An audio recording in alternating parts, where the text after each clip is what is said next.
say things twice and I hang up in the middle of the second one. It's like, oh. Yeah, whatever. All right, we got Michelle in California. Thank you for waiting. You're on with Seth and Matt, but Hi. Seth mostly. How's it going? Good. Thank you. So I was a little embarrassed. I got sort of emotional when I was talking to the screener, because, the religion is, I was raised in it, and it's deep, deep within the psyche of, more than half the country, at least, right? And so the problem that I'm encountering right now is a lot of my family is involved with my atheism. They know what's going on, but one person that's deeply important to me is my grandma, who's 97 years old, or about to be 97 later this month. And she instilled in us. She helped raise us, me and my sister, very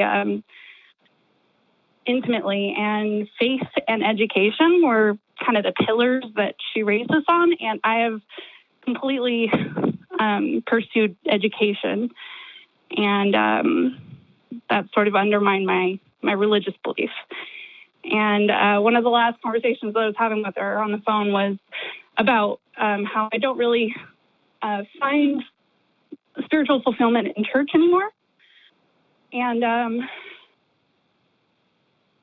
but she kind of reiterated to me, just wanted to hit home that I know what I'm supposed to believe, and I know the important parts to believe. And it's so hard to, I just wonder if it's worth it to even hash out the details with her of why I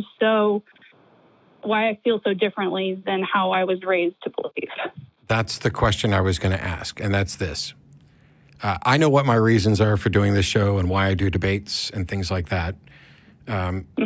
What is your reason for the need to have your grandmother know? Is it acceptance? Is it to I think convince her that you're right? For her, not necessarily that I'm right, but just I think I would like to know that she's proud of me despite my deviance from, the way of thinking that I was brought up in. Yeah.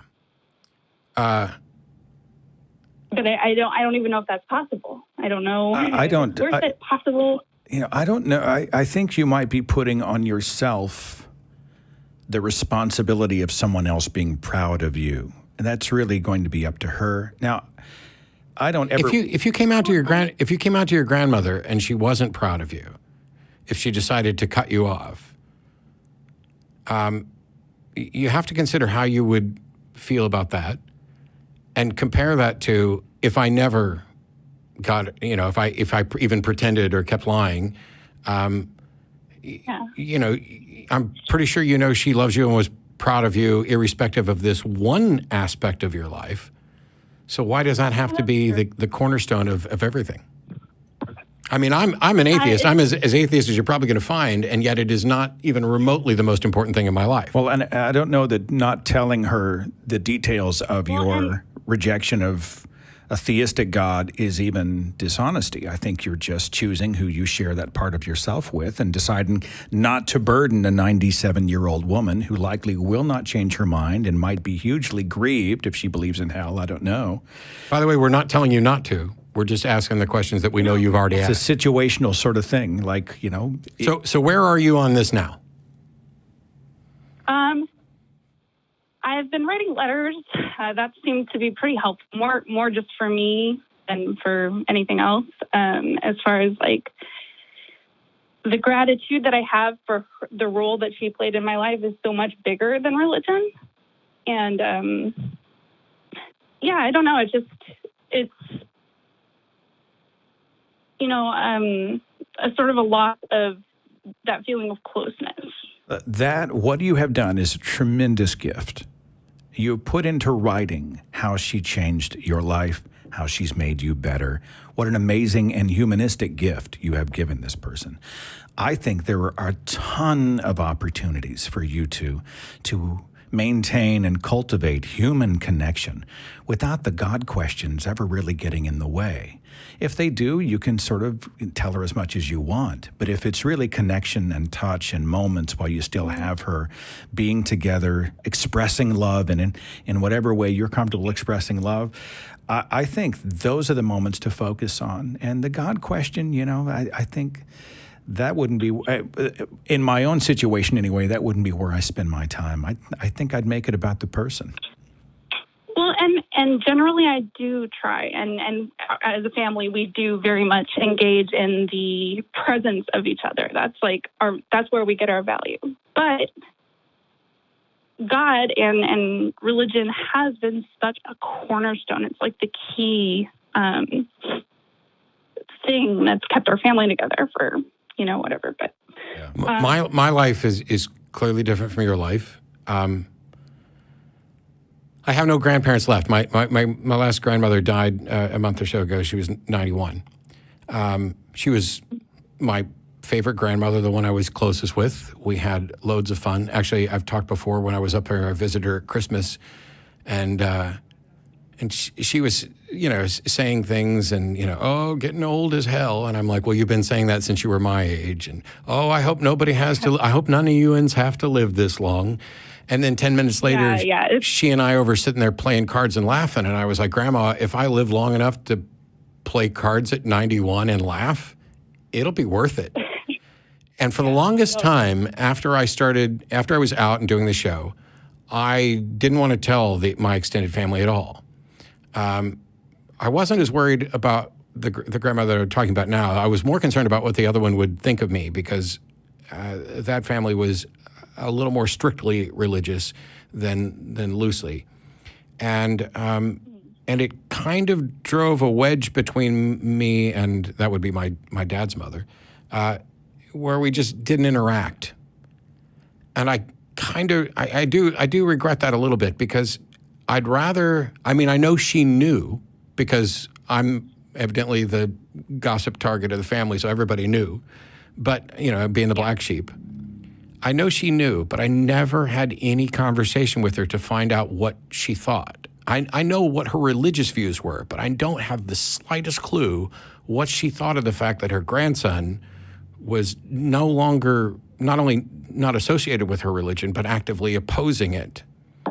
And yet my other grandmother, the one who just recently died, she knew. She sent me a letter, and it was about, how and why she's convinced there's a God, but that she loved me no matter what, and that while she hoped that I would share her belief, it wasn't going to affect us. And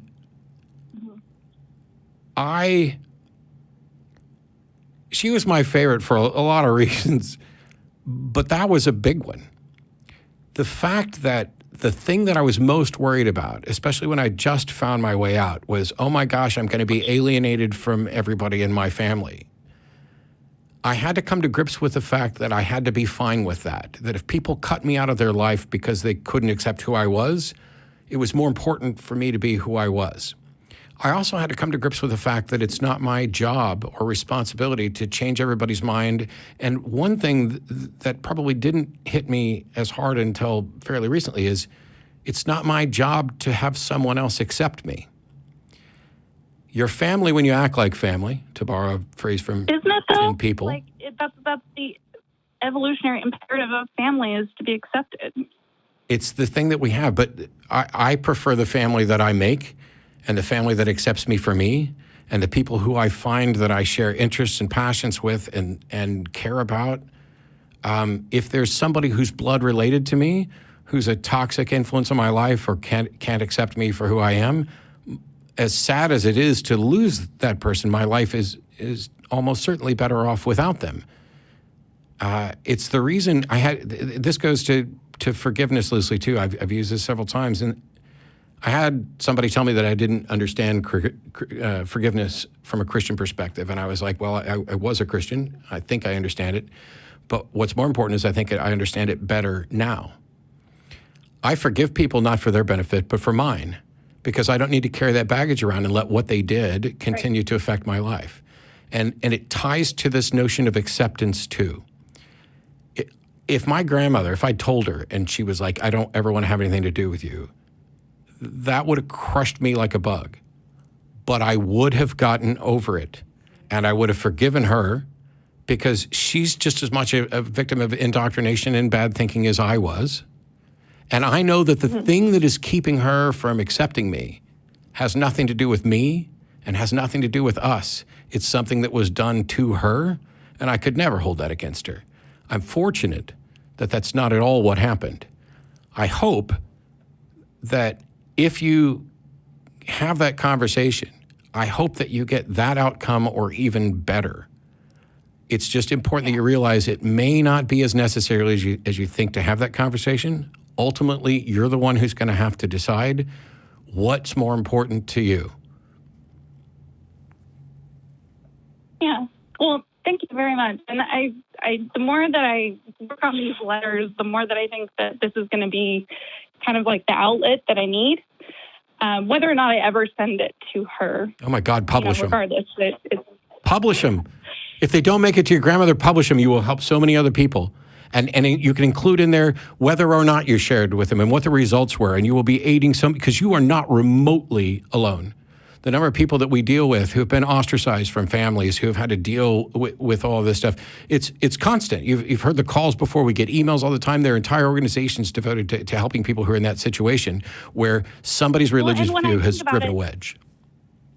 When I think about, worst case scenario, I think it's, I'm an idiot for thinking that she would ever even, reject me or anything like that. So, I don't think you're an idiot, but I understand how you feel, because I felt the same way. The second she told me that, that wasn't an issue, and I was like, why did I ever think it could have been?